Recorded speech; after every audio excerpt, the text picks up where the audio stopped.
Hello everyone, welcome back to my video. Episode की starting में दिखाया जाता है आकाश यहाँ पर शांति से आके बात करने की ट्राई कर रही होती है। आप लोगों को तो पता है ना, आकाश शांति के बारे में सब कुछ जानती है और वो ट्राई कर रही थी कि किसी भी कीमत पे टाई की हेल्प कर रहे। लेकिन यहाँ पर शांति का वही था कि वो हमेशा की तरह आकाश को फिर से इग्नोर कर रहा होता है, क्योंकि उसे डर है अगर चांद देख लेगा तो बहुत बड़ी प्रॉब्लम हो जाएगी। और यहाँ पर वही चीज़ हो रहा होता है। चांद आकाश और शांति को बात करते हुए देख लेता है और उसके बाद चांद हिरून को कॉल करता है। यहाँ पर हमें पता चलता है कि हिरून ने ना चांद को आकाश के पीछे लगा दिया था। अगर वो कोई भी मिस्टेक करेगी ना, उस मोमेंट पे उसे कैच करके उसे कंपनी से हटाना है। जो होता है ना, दो भाई बहनों में लड़ाइयाँ अपनी पोजीशन के लिए, वही यहाँ पर हिरून के लिए था। हमें दिखाया जाता है मिस्टर पियामोस और हिरून मिस्टर यांग से मिलने के लिए जा रहे होते हैं। आप लोग को तो पता है मिस्टर यांग कितने बड़े इन्वेस्टर है। और यहाँ पर लास्ट एपिसोड में यही बातें चल रही थी कि अगर यहाँ पर पियामोस की कंपनी को मिस्टर यांग अगर इन्वेस्ट करे ना उसके प्रोजेक्ट में, तो बहुत हेल्प हो जाती थी। यहाँ पर हिरून भी बहुत कॉन्फिडेंट था, क्योंकि इन लोगों ने कभी मिस्टर यांग से मिलने का मौका हुआ ही नहीं था। और यहाँ पर मिस्टर यांग से वो मिलने चले जाते हैं। मिस्टर यांग पहले वो जिस तरह से सबके साथ बात करते हैं, ऐसे उसके साथ भी बात कर रहे होते हैं। और बाद में मुद्दे की बात आते हैं। मिस्टर पियामोस बोलते हैं कि हम चाहते हैं हमारी कंपनी की प्रोजेक्ट में आप इन्वेस्ट करें। लेकिन मिस्टर यांग का क्या था ना, स्ट्रेटेजी हमेशा से कोई नया बच्चा कुछ ट्राई कर रहा है तो उसमें इन्वेस्ट करने में उन्हें ज़्यादा इंटरेस्ट था। और मिस्टर पियामोस की इतनी बड़ी कंपनी तो उनके लिए कोई मैटर नहीं करती थी। और हमें यही यहाँ पर दिखाया जाता है। यहाँ पर मिस्टर पियामोस उससे कन्विंस करने की ट्राई कर रहे होते हैं। लेकिन यहाँ पर मिस्टर यांग बोलते हैं कि मैं ना एक लड़के का इंतज़ार कर रहा हूँ जिसके पास अभी पैसा बिल्कुल भी नहीं है, लेकिन उसके अंदर ना वर्च्यू बहुत भर के है। वो ना अपनी कंपनी को प्रोग्रेस करवाने के लिए, उसको बढ़ाने के लिए कुछ भी कर सकता है। और उसने मुझे इससे जुबान दी है, तो मैं बस उसका वेट कर रहा हूँ, ऐसा वो बोल देते हैं। तभी कॉल आता है यहाँ पर टाई का मिस्टर यांग को, और वो बहुत खुशी फ़ोन उठा लेते हैं और उसके बाद फ़ोन रख लेते हैं। यहाँ पर हमें दिखाया जाता है मिस्टर पियामोस और हिरून, जब उन्हें आइडिया हो जाता है ना यहाँ पर रहने का कोई फ़ायदा नहीं है, क्योंकि मिस्टर पियामोस यहाँ पर मिस्टर यांग उनकी बातें सुनने वाले नहीं है, तो वो लोग वहाँ से चले जाते हैं। गाड़ी में जाने के बाद ये लोग ना बहुत डिसअपॉइंट थे। और यहाँ पर मिस्टर पियामोस बोल रहे होते कि वो कौन लड़का था जिसके फ़ोन को मिस्टर यांग ने इतनी ईजिली उठा लिया, और बहुत फ्रेंडली भी लग रहे थे। और यहाँ पर बात में मिस्टर यांग ने ये बोला था कि थाईलैंड में मेरे 2 से 3 दोस्त थे जिनको मैं बहुत मानता हूँ, तो वो लोग जानना चाहते थे। और यहाँ पर हिरून से मिस्टर पियामोस उसी के बारे में पता लगाने के लिए बोलते हैं। अब इनको थोड़ी पता था कि हमारे मिस्टर यांग का सबसे अच्छा दोस्त तो टाई है, जो पियामोस और हिरून का सबसे बड़ा दुश्मन है। हमें दिखाया जाता है नेक्स्ट वाला सीन, जहाँ पर मिस्टर यांग ताई के घर पे डिनर के लिए चले जाते हैं। सब कुछ सही चल रहा होता है। तभी यहाँ पर मिस्टर यांग बोलते हैं कि पियामोस और हिरून आए हुए थे, वो चाहते थे कि उनकी प्रोजेक्ट पे मैं इन्वेस्ट करूँ। ये सुनने के बाद ये लोग शॉक हो जाते हैं। और यहाँ पर आप लोगों को याद होगा टाई ने ना कुछ वक्त मांगा था, वो इतना ज़्यादा पैसा कमा लेगा बाद में। यहाँ पर मिस्टर यांग के साथ वो काम करना चाहता था। और यहाँ पर मिस्टर यांग को अवान और टाई वही बोलते कि हम लोग मेहनत करें, प्लीज़ थोड़ा सा वक्त दे दीजिए। और मिस्टर यांग को उन लोगों के लिए वेट करने में कोई प्रॉब्लम नहीं था। हमें नेक्स्ट सीन दिखाया जाता है। यहाँ पर टाई मिस्टर यांग को एक कमरे में ले जाता है और वो बोलता है कि मुझे आप कोई अच्छे से लॉयर से मिलवा सकते हैं। मिस्टर यांग पूछते कि क्यों। तो यहाँ पर टाई बोलता है कि मैं अपने मम्मी पापा का केस फिर से रीओपन करवाना चाहता हूँ। ये सुनने के बाद यहाँ पर मिस्टर यांग बोलते कि तुम्हें पता है ना इसका मतलब क्या होगा। यहाँ पर टाई बोलते कि हाँ मुझे पता है, ये मेरी मम्मी पापा के साथ ही नहीं, ये बहुत सारे लोगों के साथ हुआ है कि कोई हिट एंड रन केस आया हो और कोई और बलि का बकरा बन के फंस गया हो। मतलब जो असली क्रिमिनल है ना, उनको कभी सज़ा मिली नहीं है। अगर पैसा है तो लोगों ने बहुत इजीली इस चीज़ को कवर किया हुआ है। और मैं नहीं चाहता ये सब रिपीट हो। और वो चाहता था कि अगर यहाँ पर शांति उसकी हेल्प करेगा ना इस सिचुएशन में, शांति उसका विटनेस भी बन सकता है, और साथ में एकार्ड भी उसकी विटनेस तो बनी जाएगी, क्योंकि उसने देखा था शांति के साथ उसके पापा और चांद किस तरह से बर्ताव कर रहे थे।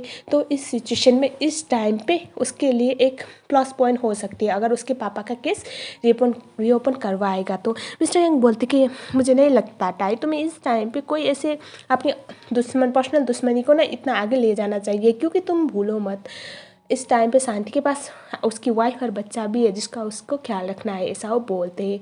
यहाँ पर टाई बोलता है कि हाँ मुझे पता है, लेकिन आप ये मत भूलना कि अगर इस टाइम पे मैं फिर से चुप रहा और मैं कुछ करना चाहता हूँ, मैं इस काबिल हो चुका हूँ, लेकिन इस टाइम पे मैं ना इस इनजस्टिस के अगेंस्ट नहीं लड़ूंगा ना, तो ये ना हर बार होगा। इस बार मेरे साथ हुआ है, मेरे पेरेंट्स के साथ हुआ है, दूसरी बार किसी और के साथ होगा। इसी तरह से कोई और बड़ा फैमिली वाला लड़का, फैमिली वाले पर्सन इस तरह से वो करेंगे, कोई कांड कर देंगे और किसी और को बलि का बकरा बना के जेल पे भेज देंगे। तो मैं इस चीज़ को ब्रेक डाउन करवाना चाहता हूँ, ऐसा वो बोलता है। और वो बोलता है कि मैं ऐसा नहीं बोल रहा हूँ कि शांति मेरे मम्मी पापा के केस में सबसे बड़ा खराब आदमी है, सबसे बड़ा गिल्टी है, लेकिन इसका मतलब ये नहीं कि वो इस तरह से बच पाएगा। जिस तरह से उसने झूठा एक कॉर्पोरेट बन के जेल पे चला गया ना, जिसके चक्कर में हिरून बच गया, तो मैं इस चीज़ को ब्रेक डाउन करना चाहता हूँ, ऐसा वो बोलता है। और यहाँ पर इसकी ये बात सुनने के बाद मिस्टर यांग थोड़े इम्प्रेस हो जाते हैं और वो बोलते कि ठीक है, मैं तुम्हारी हेल्प ज़रूर करूँगा,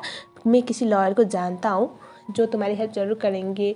लेकिन यहाँ पर वो बोलते हैं कि हो सकता है, देखो शांति ना जैसे तुम सोचते हो ऐसे नहीं सोच सकता, वो अभी भी पियामोस के अंडर है और उनकी निगरानी में। तो तुम सोचो तुम्हारे साथ क्या हो सकता है, और तुम्हें तो पता है ना पियामोस किस लेवल तक जा सकता है, और हो सकता है इस टाइम पे वो लोग इससे भी बुरी हद पार करे और तुम्हारी फैमिली के लिए प्रॉब्लम हो जाए। भूलो मत, तुम्हारे पास अभी भी ग्रैंड माँ है, उन्हीं की कंपनी में काम करती है, ऐसा वो बोलते हैं। यहाँ पर ये सब सुनने के बाद वो बोलता है कि मैं ये सब सोचने के बाद ही मैंने डिसाइड किया है कि मैं अपने मम्मी पापा का केस रीओपन करना चाहता हूँ, ऐसा टाई बोलता है। हमें दिखाया जाता है यहाँ पर चान को हिरून कॉल करके मिस्टर यांग के बारे में पता लगाना चाहता था, मतलब आखिर वो कौन है, कहाँ से आया है, और वो 2-4 सालों में उसकी जो भी स्टोरी थी ना वो सब कुछ जानना चाहता था, ऑब्वियसली अपने पापा के कहने पे। और यहाँ पर वो बोलता है कि मेन चीज़ उसका जो क्लोज फ्रेंड है, उसने बोला था 3-4 लोग ही है जिसको वो थाईलैंड पे जानता है, तो वो लोग कौन है उसे जाननी थी। नेक्स्ट सीन दिखाया जाता है हमें यहाँ पर औकात देखती है कि जो उसका सेक्शन है ना, जो उसका डिपार्टमेंट जो ऑफिस पे वो हैंडल करती है, वहाँ से उसके परमिशन के बगैर ही कुछ चीज़ें आउट हो रही होती है।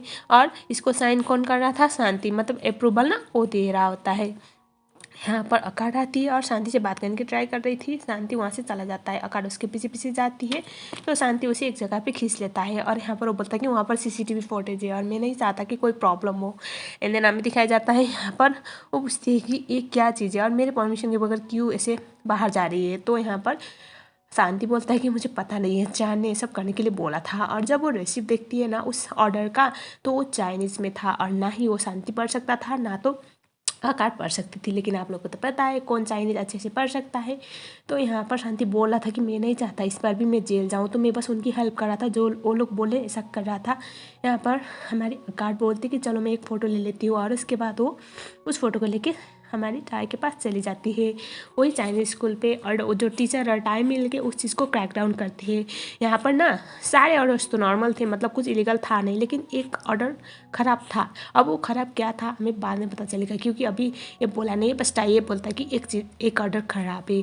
नेक्स्ट सीन यहाँ पर हीरोइन और फा डिनर पे होते हैं, और यहाँ पर हीरोइन ट्राई कर रहा था कि वो जान सके आखिर टाई क्या कर रहा है उसकी बहन के थ्रो। लेकिन यहाँ पर फा को भी अभी इतना ज़्यादा पता नहीं था।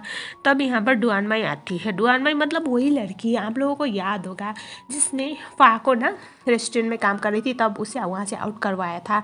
और यहाँ पर हमें ये पता चलता है कि डुआन माई और हमारे बंदे यानी कि हीरोइन की शादी होने वाली है। ये सुनने का तो बहुत अपसेट हो जाती है, वहाँ से चली जाती है फा। तो यहाँ पर हीरोइन उसके पीछे पीछे जाता है और वो बोलता है कि हम दोनों इतने कमिटेड थे नहीं कभी भी, और तुम इतना ज़्यादा ओवर क्यों कर रही हो। तो यहाँ पर ना फा बोलती है कि पता है मेन प्रॉब्लम क्या है, कुछ सालों पहले उसी ने मुझे जॉब से निकलवाया था, और उस टाइम पे ना वो उस वीडियो क्लिप की वजह से मेरे ऊपर वो बेट लगा रही थी अपने दोस्तों से। सोचो कितना इंसल्टिंग होगा मेरे लिए। और आज जब वो मुझे देख के स्माइल कर रही थी ना, तो मुझे लगा वो अभी भी उसी चीज़ को एंजॉय कर रही है। और उसका प्रोड्यूसर कौन था, ऑब्वियसली तुम थे ना। और यहाँ पर हीरोइन बोलता है कि तुम इतना ज़्यादा ओवर रिएक्ट क्यों कर रही हो, हम दोनों के बीच में इतना सीरियस कुछ था नहीं। तो यहाँ पर हमारी फा बोलती कि मैंने भी तुमसे कुछ एक्सपेक्ट किया नहीं है, लेकिन जब तुम्हारे पापा ने बोला था ना, उसके बाद मेरे मन में थोड़ी सी शायद फीलिंग आ गई थी, लेकिन मैं ही बेवकूफ़ थी। तब यहाँ पर वो बोलता है कि तुम्हारे पापा ने क्या बोला बताओ मुझे, मतलब उसके पापा ने। तो यहाँ पर फ़ा बोलती कि जाके अपने पापा से पूछो, मुझसे नहीं, और वो गुस्से में वहाँ से चली जाती है। नेक्स्ट सीन जहाँ पर आकाश की मॉम और उसके डैड पे आर्गूमेंट हो रहे होती है, क्योंकि आकाश के पापा यहाँ पर आकाश को मिस्टर न्यूहित के बेटे से मिलाने के लिए ले जाने वाले थे। उनका प्लान ये था कि डुआन माई की शादी कराना है हीरोइन से, और ऐसे ही आप लोग समझ जाओ बेटी बच्चे एक्सचेंज और बिजनेस के बदले में। तो यहाँ पर उसकी मॉम इस बात के लिए एग्री नहीं थी, और साथ में आग में घी डालने वाला काम वो करती है, उनकी फर्स्ट वाइफ यानी कि हीरोइन की मॉम। और यहाँ पर लड़ाई के चक्कर में आकाश की मॉम, अब वो तो हेल्थ के हिसाब से थोड़ी ख़राब थी ना, तो वो बेहोश हो जाती है। इधर दिखाया जाता है यहाँ पर डाई और आकाश बहुत खुश थे, और यहाँ पर आकाश एक्सपेक्ट कर रहे थे कि इस टाइम पे शांति उन लोगों की हेल्प कर सकता है, क्योंकि वो उससे देख के ऐसा लग रहा था कि वो उसने जो किया उस बात की वजह से वो गिल्ट में है। तब यहाँ पर आकाश को कॉल आता है उसके पापा का, एंड उसकी मॉम के बारे में उसे पता चलता है। बेचारी बहुत परेशान हो जाती है, और उसके बाद वो हॉस्पिटल तक जाती है। इस टाइम तक यहाँ पर टाई उसे लेके आया हुआ था, लेकिन थोड़ा डिस्टेंस में आने के बाद वो गाड़ी से नीचे आता है, क्योंकि अब पकड़े भी तो नहीं जा सकते ना। और अंदर जाने के बाद वो अपने पापा से पूछने लगती है कि आपने ऐसा क्या किया मेरी मॉम के साथ, मतलब वो बहुत रो रहे होते हैं। उसे तो पता है उसके पापा कितने जन टाइप के कैरेक्टर है। और यहाँ पर टाई ऐसे थोड़ा दूर से ऐसे विंडो से देख रहा होता है दरवाजा से, तो वो देख लेता है कि यहाँ पर आकाश को कैसी सिचुएशन ऐसे फेस करनी पड़ती है इस फैमिली में। और उसके बाप मतलब कोई उसको कोई मतलब है नहीं किसी को उसकी, और बेचारी बहुत रो रही होती है। यहाँ पर पापा जी तो उसे धक्का भी दे देते हैं। यहाँ पर वो बहुत रो रही थी, तो यहाँ पर टाई उसे मैसेज करता है, बोलता है कि प्लीज़ तुम मत रो, मैं हूँ यहाँ पर, और तुम इतनी ज़्यादा वीक मत बनो, कोई भी तुम्हें नहीं यहाँ पर इस तरह से रोते हुए देखकर बुरा फील नहीं करेगा, तुम्हें पता है ना अपने पापा के बारे में। तो यहाँ पर वो थोड़ा चुप हो जाती है, और वो इधर उधर टाई को देखने लगती है। वो देख लेते थोड़ा दरवाजे की साइड पे वो टाई था, और वो बहुत ज़्यादा रिलीफ फील करती है। सीरियसली इन दोनों का प्यार ना अलग है। देखो टाई यहाँ पर वो बोलता है कि मैं यहाँ पर ही रहूँगा और तुम्हें छोड़ के नहीं जाऊँगा, डोंट वरी। देखो यार आकाश ने टाई को उस टाइम पे भी छोड़ा नहीं था जिस टाइम पे वो जेल चला गया था, और उसे सच पता नहीं थी, फिर भी वो हमेशा टाई के साइड पे थी। तो अब टाई उसे ऐसे थोड़ी छोड़ सकता था, और वो पूरी रात वहीं पर रहने का डिसाइड कर लेता है। यहाँ पर हमें दिखाया जाता है आकाश को ज़बरदस्ती वो लोग घर भेज देते हैं, क्योंकि कल तो ऑब्वियसली न्यूमित के बेटे से मिलने जाना है उससे, और जब अब वो मना भी तो नहीं कर सकती। यहाँ पर जब आकाश गाड़ी में जाती है तो यहाँ पर टाई उसे मैसेज करता है कि तुम घर जाओ, डोंट वरी, मैं यहाँ पर देख लूँगा, पूरी रात यहीं पर हूँ। और उसके बाद यहाँ पर आकाश थोड़ी सी रिलीफ फील करती है। चांद बोलता है कि किसका मैसेज था, तो यहाँ पर आकाश बोलती है कि तुमसे मतलब नहीं है, तुम अपना काम करो। हमें दिखाया जाता है पियामोस डॉक्टर को पहले पूछता है कि उनकी वाइफ की सिचुएशन कैसी है। इतना कमीना आदमी है ना ये। यहाँ पर डॉक्टर उन्हें बोल रहे होते कि थोड़ा मतलब उनको वेंटिलेटर में रखना पड़ेगा, हेल्थ कंडीशन इतनी अच्छी है नहीं, लेकिन उनके कानों में ऐसा क्या बोल देता है फियामोस की। डॉक्टर पहले तो शॉक हो जाते हैं, लेकिन बाद में वो मान जाते हैं। तो आप लोग थोड़ा समझ जाओ। और यहाँ पर टाई ये सारी चीज़ें देख रहा होता है, और उसे अजीब लगता है, लेकिन बेचारे ने अब पूरी बात सुनी भी तो नहीं है ना। और यहाँ पर घर पे जाने के बाद आकार को पता चलता है उसके पापा क्या कर रहे हैं, ऑब्वियसली उसकी स्टेप मॉम के थ्रू। तो यहाँ पर बेचारी बहुत ज़्यादा परेशान हो जाती है, और रूम में जाने के बाद वो टाई को कॉल करके रोने लग जाती है। टाई बोल रहा था कि डोंट वरी, तुम्हारी मॉम ठीक है, लेकिन यहाँ पर वो बोलती कि प्लीज़ मुझे यहाँ से ले जाओ, अगर मेरी मॉम ठीक हो जाएंगी तो जल्दी से जल्दी मुझे यहाँ से जाना है, ये लोग मेरा दम घुट के मुझे मार डालेंगे, बोल के वो रोने लग जाती है। और वो बताती है कि क्या हुआ है, मतलब कल वो यहाँ पर आकाश को भी न्यूज के बेटे से मिलवाने ले जाने वाले थे, और बेचारी को तो अब टाई के अलावा कुछ मतलब उससे इतना प्यार करती कि उससे दूर जाने के ख्याल से वो तो मर जाएगी, और यही सिचुएशन यहाँ पर हो रहा होता है। तो यहाँ पर वो बहुत ज़्यादा सैड थी। ताई उसे समझाता है कि डोंट वरी, हम दोनों साथ में मिलकर इस सिचुएशन से डील कर लेंगे। हमें दिखाया जाता है नेक्स्ट डे। यहाँ पर आकाश जल्दी से रेडी होकर हॉस्पिटल पे जाने के लिए निकल रही होती है। यहाँ पर उसका बाप यानी कि पियामोस वहाँ पर होता है, तो पूछती है कि क्या हुआ है मेरी मॉम को, मतलब वो ठीक है ना। तो पियामोस जो था उसको ना इंटू 100 कह के बोलने लगता है कि तुम्हारी मॉम को ना बहुत कॉस्टली, अभी जितना खर्चा लगना है ना बहुत कॉस्टली है, और तुम इतना कमा के मुझे इस जन्म में तो पे कर नहीं सकती, तो तुम्हें वही करना होगा जो मैं चाहता हूँ। तो आप लोग समझ जाओ क्या क्या उसने बोला होगा। यहाँ पर बहुत डर जाती है, क्योंकि उसके लिए तो उसकी मॉम बहुत मायने रखती है ना। तो वो उसके बाद टाई को मैसेज करती है, बोलती है कि तुम्हें मुझे कहीं पे ले जाने की ज़रूरत नहीं है। मॉम की सिचुएशन बहुत ख़राब है और इस टाइम पे मैं डैड की बात ना मानने वाली गलती नहीं कर सकती, क्योंकि वही है जो मेरी मॉम को ज़िंदा रख सकती है, ऐसा बोलती है और बहुत रोती है। यहाँ पर टाई भी बहुत ज़्यादा परेशान था और यहाँ पर हमारी मंदी को न्यूज़ के बेटे से मतलब फैमिली डिनर में जाना पड़ता है और वो लोग जो जो बोल रहे होते हैं वही वही उसे करना पड़ता है। हमें दिखाया जाता है ढाई ने ना आकार के कंपनी के सामने एक बिल्डिंग को रेंट किया होता है और अब तक ना उसके बाद इन दोनों ने प्रॉपर्ली बात की नहीं थी। और यहाँ पर दिखाया जाता है कि जो डुआन माई का ब्रदर था ना वो आता है आकार को लॉन्च के लिए पूछने के लिए। यहाँ पर फ़ा उसके साथ थी, तो यहाँ पर ऑब्वियसली आकार उसके साथ जाना नहीं चाहती थी, तो वो बहाना करती है कि फ़ा मेरे साथ जा रही है। लेकिन वो तो था मतलब उसे पसंद आ गई थी फ़ा, यहाँ पर सॉरी आकार, तो वो उसके पीछे जाता है, बोलता है कि चलो प्लीज़ अभी मैंने रिजर्व कर लिया तो मना मत करो ना। तो यहाँ पर फ़ा को अनकम्फर्टेबल फील होती है, तो वो बोलती है तुम जाओ तुम, और उसके बाद आकार को उसके साथ जाना पड़ता है। बेचारी आकार गाड़ी पे भी उसकी बातों को इग्नोर कर रही होती है और जल्दी से जल्दी ले चलो, मुझे जल्दी से काम करना है, ऐसा वो बोले होती है। यहाँ पर दिखाया जाता है सामान शिफ्ट करते टाइम जो हमारा ताई था ना उसके सामान कुछ ऐसे रोड पे गिर गए थे, जिसकी वजह से रोड ब्लॉक हो गया था। इसी रोड से आकाट और विन आ रहे होते हैं और यहाँ पर वो ऐसे जोरों से हॉर्न मारता है और उसके बाद टाई आता है। टाई को देखने के बाद आकाश शॉक हो जाती है, बिकॉज उसे तो पता नहीं था ना वो यहाँ पर शिफ्ट हुआ है और उसे कैसा लगेगा। अब उसे भी ये तो आइडिया है ना उसकी गर्लफ्रेंड किसी और के साथ है। तो यहाँ पर टाई आके बोलता है कि क्या प्रॉब्लम है। तो यहाँ पर जो हमारा विन है ना वो बोलता है कि तुम लोग यहाँ से हटा नहीं सकते सामान को। तो यहाँ पर आकाश जल्दी से बोलते कि कोई प्रॉब्लम नहीं, तुम अपना टाइम लो और ये जल्दी से ख़त्म करो। तो उसके बाद विन कुछ बोल नहीं पाता और टाई जाता है और वो सारे सामान को ऐसे क्लियर करता है और उसके बाद आकाश और विन वहाँ से चले जाते हैं। इस मोमेंट पे बेचारा टाई बहुत बुरा लग रहा होता है उसे, ऑब्वियसली लगेगा, उसकी गर्लफ्रेंड है यार कुछ भी बोलो। और उसके बाद हमें दिखाया जाता है आकाट टाई को मैसेज करती है, बोलती कि उसने बहुत ज़बरदस्ती बोला, मतलब वो मान ही नहीं रहा था, इसलिए मुझे इसके साथ लंच के लिए आना पड़ा, प्लीज़ मुझे मैसेज करो। मैंने फ़ा को भी बोला था मेरे साथ चलो, लेकिन उसने माना नहीं। मतलब वो बहुत परेशान थी, उसे मतलब उसे लग रहा था कि टाई को कैसा लग रहा होगा मुझे किसी और के साथ देख के। और यहाँ पर उसे कोई रेस्पॉन्स नहीं करता। शाम को टाई अपने बिल्डिंग के छत पे बहुत प्यारा सा डेकोरेशन करता है और उसके बाद वो आकाट को कॉल करता है और वो बोलता है कि तुम थोड़ा विंडो तक आ जाओगी। आकाट बोलती है कि ऐसा क्या है। उसके बाद वो विंडो पे आने के लिए बोल देता है और यहाँ पर ना वो ऐसे लाइट ऑन करवाता है। उसके बाद इतना प्यारा था ना उसने डेकोरेट किया था और यहाँ पर वो बोलता है कि तुम मुझे देख पा रही हो ना। आकाट बहुत खुश होती है और यहाँ पर वो बोलता है कि देखो मैं हर पॉसिबल ट्राई करूँगा हम दोनों जिस तरह से साथ हो सके ना वो होने के लिए, और मैं कभी तुमसे दूर नहीं जाऊंगा। एक बात याद रखना, चाहे सिचुएशन कुछ भी हो जाए लेकिन हम दोनों कभी अलग नहीं होंगे और हम दोनों का प्यार हमेशा जीतेगा, ऐसा वो बोलता है। इतनी प्यारी सी बात सुनने के बाद अकार तो काफ़ी ज़्यादा इमोशनल हो जाती है, रोने लग जाती है। बहुत खुशी वाली रोना होता है ना।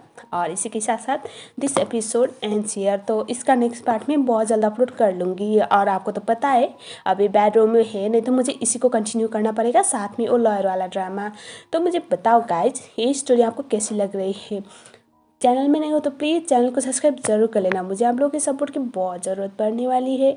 एंड या मिलते हैं नेक्स्ट वीडियो में, तब तक के लिए थैंक्स फॉर वॉचिंग।